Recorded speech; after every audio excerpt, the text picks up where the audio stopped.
vou dar então a palavra a Susana Mourão, que é socióloga e trabalha ainda na Câmara Municipal de Évora e nos traz um olhar sobre os processos de gentrificações. Boa tarde a todos. Antes de mais, gostaria de agradecer o convite que me fizeram. Gostava de agradecer à Habita, a associação que tem levantado uma série de questões que estão a acontecer em Portugal. O que acontece na Amadora ou em Lisboa e no Porto também acontece nas cidades pequenas. Não há escala que nós vemos aqui, mas isso acontece. Gostaria de agradecer à FAU, nomeadamente à Manuela, porque acho que é a segunda ou terceira vez que cá estou. Eu sou técnica superior da Câmara Municipal de Évora, sou socióloga, e aquilo que eu vos vou trazer aqui hoje é uma experiência, ou seja, a experiência de 2001 a 2012 na área da reabilitação urbana do Centro Histórico de Évora. Esta questão de quem são os lugares habitados é, no fundo, como o desafio foi para um espaço da lusotopia, que, no fundo, aquilo que eu vou trazer ao responder a esta pergunta é, no fundo, uma utopia realista, já que estamos a falar de direito à cidade e de Lefebvre. Portanto, tudo o que vocês vão ver aconteceu, é possível. Tinham-me pedido para falar sobre as questões ou como travar a gentrificação. Eu gostava de ter trazido um processo de gentrificação e mostrar os efeitos da gentrificação. Contudo, também vi que é necessário mostrar outras vertentes e que é possível essa esperança que tanto nós procuramos. Este discurso é um discurso. Os discursos são tantos quanto os moradores, os políticos, os técnicos, os arquitetos, os urbanistas, os sociólogos, os psicólogos, quem nós quisermos. Na Câmara de Évora há vários discursos. Mais que um discurso, isto foi uma luta que eu travei e que é possível fazermos cidade, que é possível intervir na cidade e que, no fundo, o direito à cidade cada vez é mais emergente e não está fora de moda, pelo contrário, é muito atual e está sempre atual. Portanto, eu vou-vos falar do Centro Histórico de Évora, que é objeto de uma política de salvaguarda e valorização patrimonial nos termos do plano de urbanização, e o Centro Histórico de Évora, como vocês sabem, é património mundial desde 1986. E, nesse sentido, o Centro Histórico, no plano de urbanização, é um grande conjunto de valor patrimonial que é um elemento primordial na estruturação e caracterização e identificação da cidade de Évora. Por outro lado, o plano de urbanização entende que património são todos os espaços, conjuntos, edifícios ou elementos pontuais cujas características morfológicas, ambientais e arquitetónicas se devem preservar e, como tal, devem ser identificados, isto é, deverão ser salvaguardados e valorizados em todas as intervenções efetuadas na cidade. Bom, perante isto, o Centro Histórico de Évora é um conjunto de grande valor patrimonial, como todos nós sabemos, certeza que muitos conhecem o Centro Histórico de Évora, e estão inseridos 35 imóveis classificados e 190 elementos de valor patrimonial. E, neste sentido, todas as intervenções estão condicionadas à sua função patrimonial através da preservação das características morfológicas, ambientais, arquitetónicas, isto é, valorizar e salvaguardar o seu caráter visual. Como eu vos disse, todos os edifícios classificados e elementos de valor patrimonial estão devidamente identificados e vocês poderão encontrar no âmbito do plano de urbanização uma planta onde estão os edifícios que são monumentos nacionais, que são aqueles roxos ali inseridos, onde só é possível fazer obras de restauro. Basicamente não podem sofrer qualquer tipo de alteração. Depois há os edifícios de valor patrimonial como os de azul, escuro e azul claro, que podem ter intervenções pontuais e algumas alterações. Por outro lado, aquelas linhas a vermelho, a cor laranja, são fachadas classificadas de vários interesses, 1, 2 e 3. As fachadas classificadas de interesse número 1 não podem ser alteradas, têm que ser mantidas no seu caráter original. As laranja e amarelo podem ter intervenções pontuais e devidamente autorizadas. E, neste sentido, no âmbito do plano de urbanização, no âmbito da política salvaguarda, o centro histórico pode ser objeto de programas específicos para a sua salvaguarda e valorização patrimonial. Porquê? Porque entre esta arquitetura nobre, existe toda ela uma arquitetura menor, nomeadamente o século XVI, XVII, XVIII, que se exprime globalmente por um conjunto de casas térreas, brancas de cal, cobertas de telhas ou de telhados, apertadas ao longo de ruas estreitas que seguem a estrutura medieval do núcleo antigo, ilustram o crescimento concêntrico até ao século XVII. É precisamente nesta área onde habitam, portanto, as pessoas. E em 2001 foi quando integrei, portanto, uma equipa de arquitetos e de historiadores de arte, de arqueólogos e de urbanistas que me desafiaram para fazer um estudo para saber como é que estavam as condições de habitabilidade no centro histórico. E, enquanto socióloga, uma das grandes conclusões é que os edifícios em más condições de habitabilidade eram habitados por pessoas que residem nas suas casas há mais de 40 anos, pessoas residentes com mais de 65 anos, pessoas residentes com contratos de arrendamento muito antigos e, por sua vez, pessoas residentes com contratos inferiores a um salário mínimo nacional. E, neste sentido, em 2002, conseguimos todos fazer um protocolo de colaboração com o antigo IGAP, IRU, que é o que existe agora, para fazermos um protocolo para o programa Reabita. O programa Reabita é o mesmo que eu requeria e, no fundo, permitiu o quê? Criar condições para a reabilitação destes imóveis degradados, cujos moradores residem há mais de 40 anos, com mais de 65 anos, com rendimentos inferiores a um salário mínimo nacional, que são, sobretudo, inquilinos com contrato de arrendamentos muito antigos, anteriores a 1980, isto é, rendas muito baixas. Estamos a falar de rendas entre 1 euro e 30 euros. Isto em 2002. Bom, eu como fiquei a gerir os processos de reabilitação por uma simples razão, porque os meus colegas não gostavam das relações entre proprietários e inquilinos e, portanto, nada melhor como uma socióloga. Então, para gerir os processos de candidatura e de financiamento para a reabilitação. Bom, então, enquanto socióloga, em 2001, 2002, decidi, portanto, de fazer uma gestão participativa dos processos de reabilitação entre todos os interessados. Portanto, essa gestão participativa foi entre os técnicos, portanto, da Câmara, os proprietários, os inquilinos e outros técnicos privados que são contratados pelos respectivos proprietários para fazer o processo de licenciamento dos edifícios. Esta gestão participativa foi longa no tempo. Imaginem, um processo de licenciamento poderá demorar 1 ano ou 2 para a aprovação do licenciamento e, por outro lado, depois mais 6 a 1 ano para a aprovação do processo de financiamento.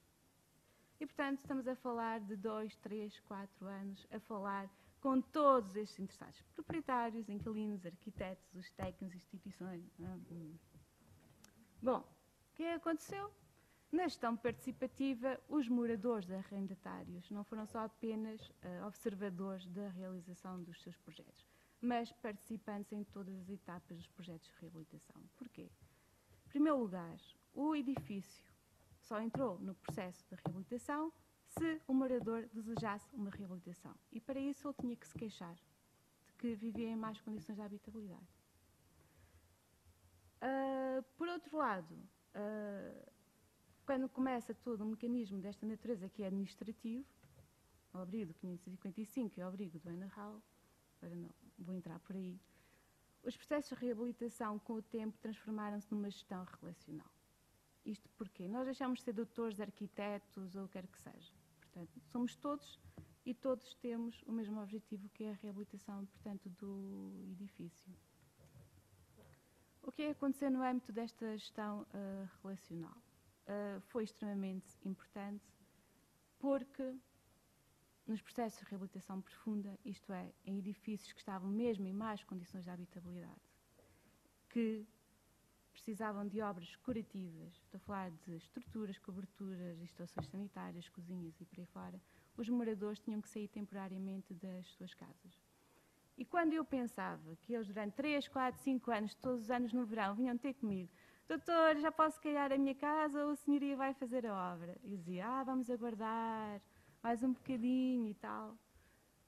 Quando eu pensava que eu estava a dar uma boa notícia de que finalmente a sua casa iria ser reabilitada, aconteceu-me exatamente o contrário. Portanto, eles perante esta notícia tiveram um comportamento completamente oposto. Portanto, começaram a ficar desorientados, angustiados, ansiosos, manifestaram comportamentos de tristeza, melancolia, choro, dúvidas, incertezas quanto aos projetos de reabilitação das suas casas. Isto é, eles não queriam sair das suas casas.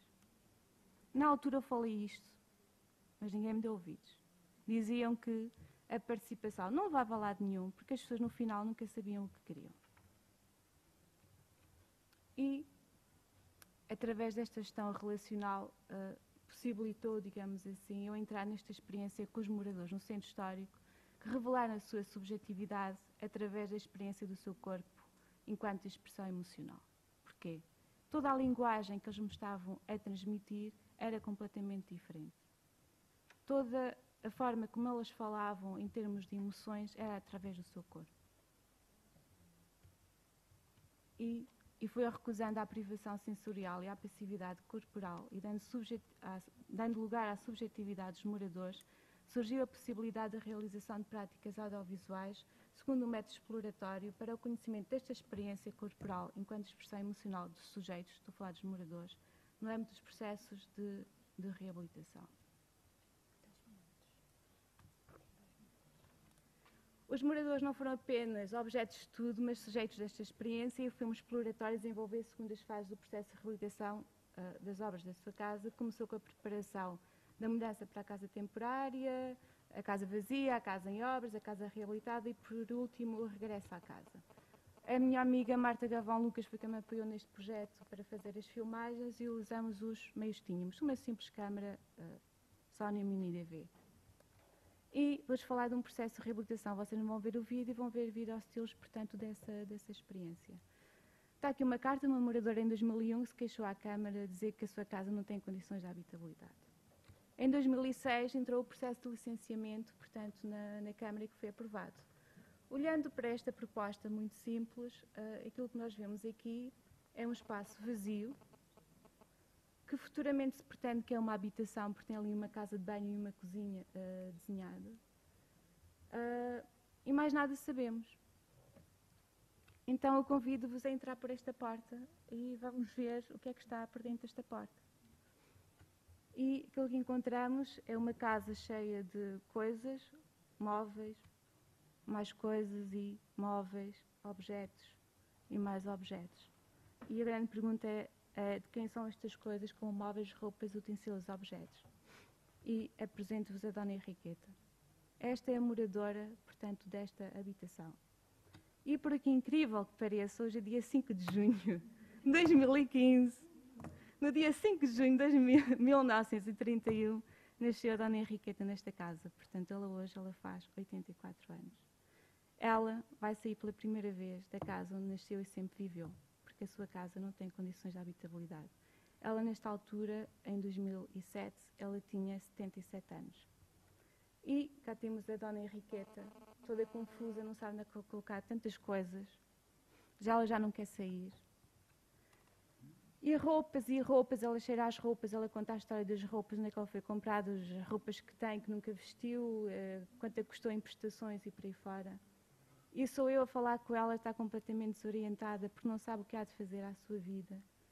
E vou-vos falar da minha experiência, como vos falei, fui recusando a passividade corporal, que eu entrei neste processo. Apenas o corpo de Henriqueta se orienta e se identifica neste lugar. Eu, se quisesse beber um copo de água, eu não sabia beber um copo de água. Só ela que sabia buscar um copo de água. Por outro lado, só ela que se identifica com este lugar, porque são as coisas dela, são as coisas da biografia dela. Aquela roupa a mim não me diz nada. E neste sentido, apesar só o corpo dela se orientar e só ela se identificar, nós descobrimos, portanto, o que é um lugar aqui dentro. E ela vai para a casa temporária, leva os objetos com os quais ela mais se identifica. Por sua vez, ela está confusa, porque ela está a começar a sentir que o lugar onde sempre se orientou e se identificou está a desaparecer. E, portanto, é necessário desfazer o luto, portanto, da casa vazia. E ela chora e fala sobre a história, portanto, da sua casa, as origens mais profundas da sua casa. É necessário que ela esteja devidamente acompanhada.